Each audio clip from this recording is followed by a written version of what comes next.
Hello. Second chapter diary का एक पन्ना। ये जो है, ये जो सीताराम सक्सेरिया द्वारा लिखित ये जो लेसन है, इसमें 26 जनवरी 1930 में फर्स्ट टाइम हमारे स्वतंत्रता सेनानियों ने हमारा स्वतंत्रता दिवस मनाया था। तो बोलता है कि वो उस दौर को ध्यान रखते हुए वापस उन्होंने नेक्स्ट ईयर 1931 में भी वो मनाने का निश्चय किया था। तो उसमें सीताराम सक्सेरिया उन स्वतंत्रता सेनानियों में से एक थे। तो उन्हीं के एक्सपीरियंस द्वारा ये लेटर एक डायरी का, वो अपनी डायरी मेंटेन करते, तो डायरी के उसमें उसका वर्णन उन्होंने किया है।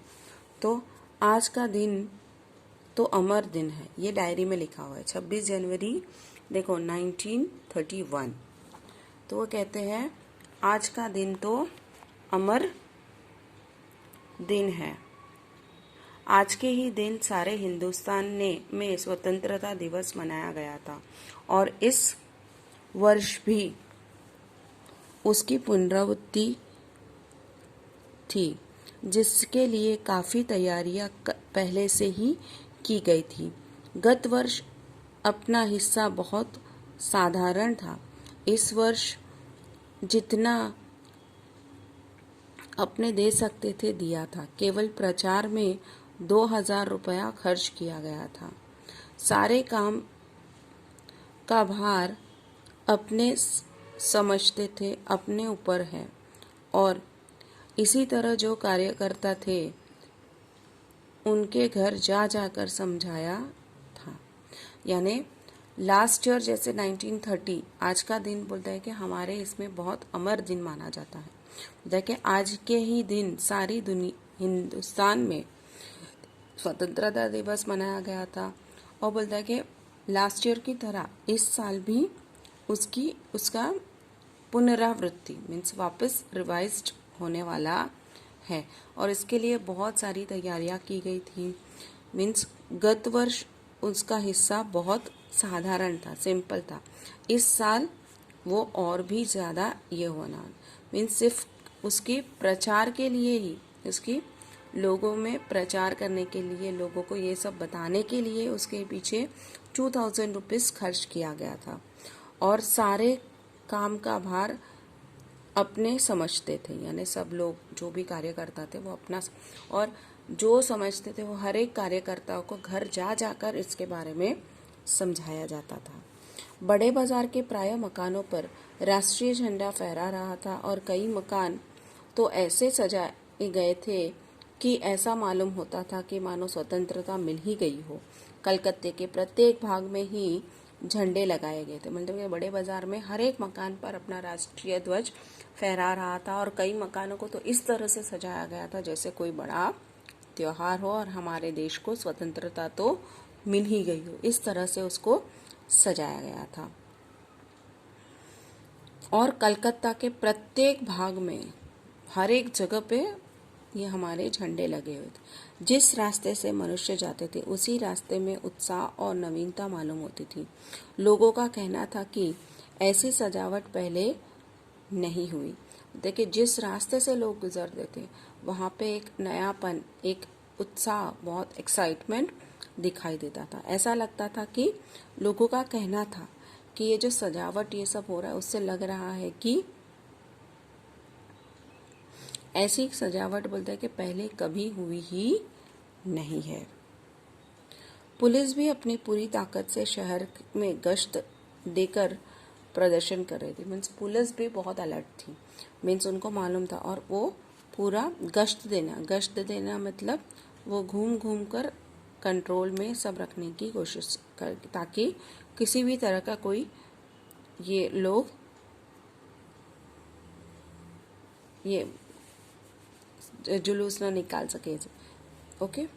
मोटर लारियों में गोरखे तथा सार्जेंट प्रत्येक मोड़ पर तैनात थे, यानी हर एक गाड़ियों में आर्मी को पूरा अलर्ट, हर एक मोड़ पर, हर एक टर्निंग पर उनको रखा गया था।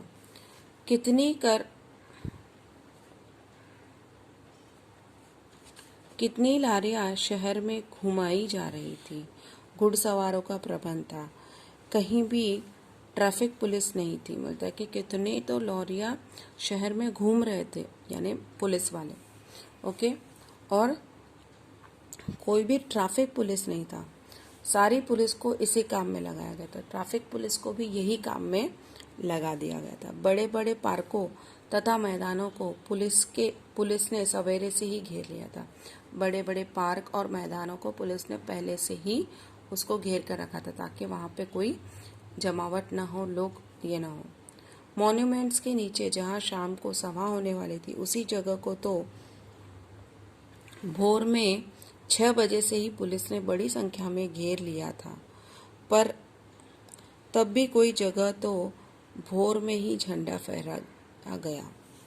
कहता है कि मॉन्यूमेंट्स के नीचे जहाँ शाम को बहुत बड़ी सभा होने वाली थी, कहते हैं कि वहाँ पुलिस ने सुबह 6 बजे से ही अपनी टुकड़ी उसको घेर कर रखा था, ताकि वहाँ पे ये सभा हो न सके। लेकिन कई जगह पे तो सुबह अर्ली मॉर्निंग ही फ्लैग होस्टिंग कर दिया गया था। श्रद्धानंद पार्क में बंगाल प्रांतीय विद्यार्थी संघ के मंत्री अविनाश बाबू ने झंडा गाड़ा तो पुलिस ने उनको पकड़ लिया था और लोगों को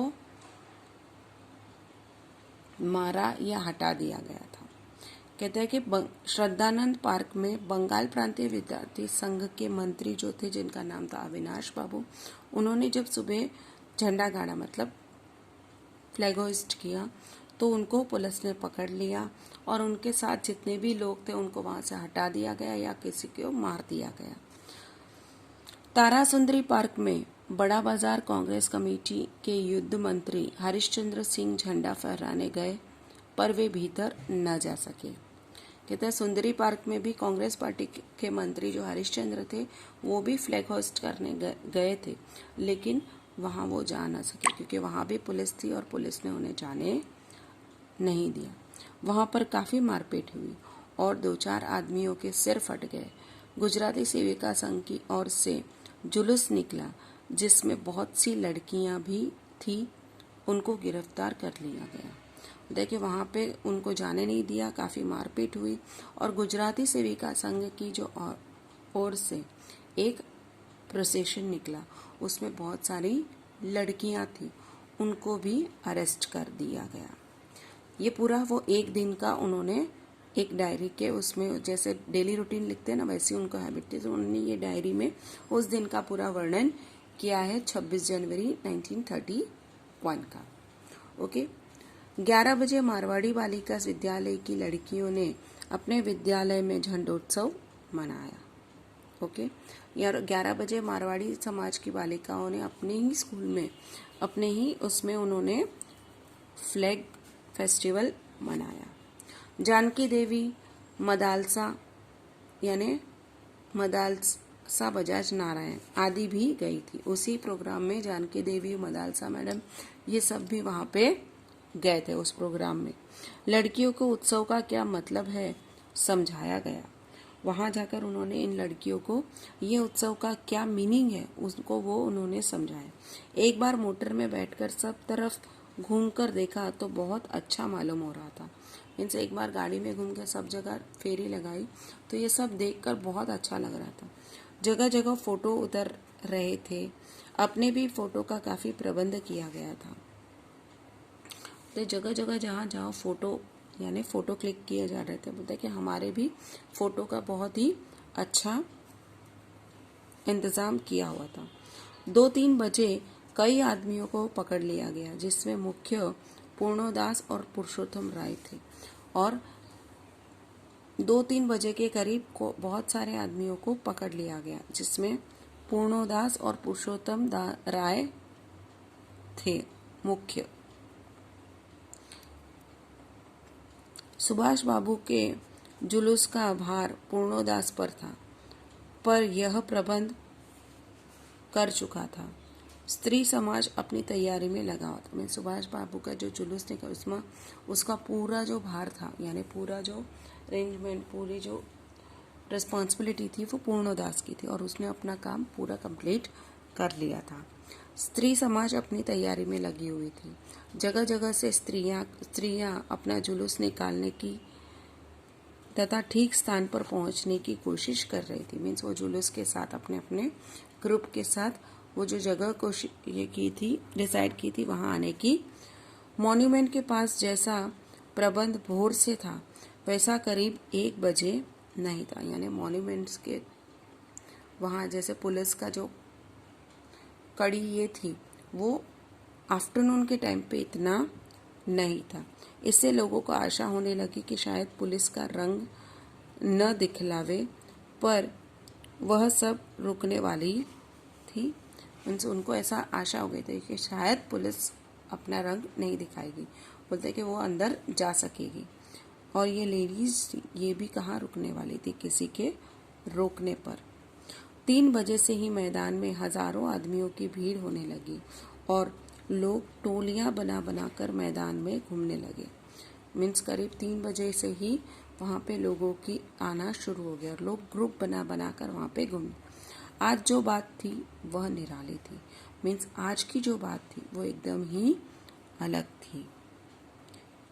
जब से कानून भंग का काम शुरू हुआ है तब से आज तक इतनी बड़ी सभा मैंने ऐसे मैदान में नहीं की गई थी। और यह सभा तो कहना चाहिए कि ओपन लड़ाई थी।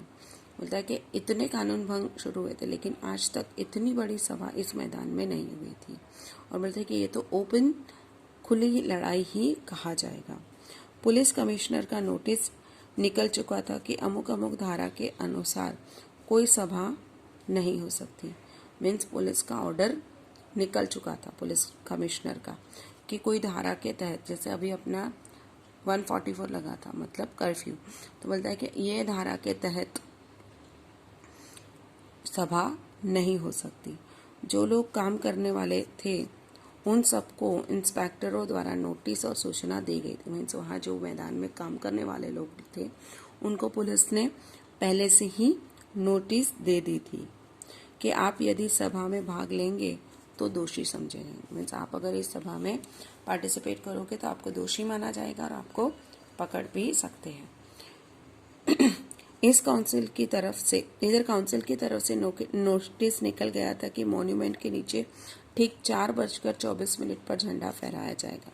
लेकिन ये जो काउंसिल थे जिन्होंने ये होने वाला था उन्होंने भी डिसाइड कर लिया था कि उनकी भी नोटिस आ चुकी थी लोगों तक कि ठीक 4:24 को वहां पे फ्लैग होइस्ट किया जाएगा तथा स्वतंत्रता की प्रतिज्ञा पढ़ी जाएगी। सर्वसाधारण की उपस्थिति होनी चाहिए। खुला चैलेंज देकर ऐसी सभा पहले नहीं की गई थी। मीन्स वो ओपन चैलेंज देकर ऐसी सभा कभी पहले हुई नहीं थी।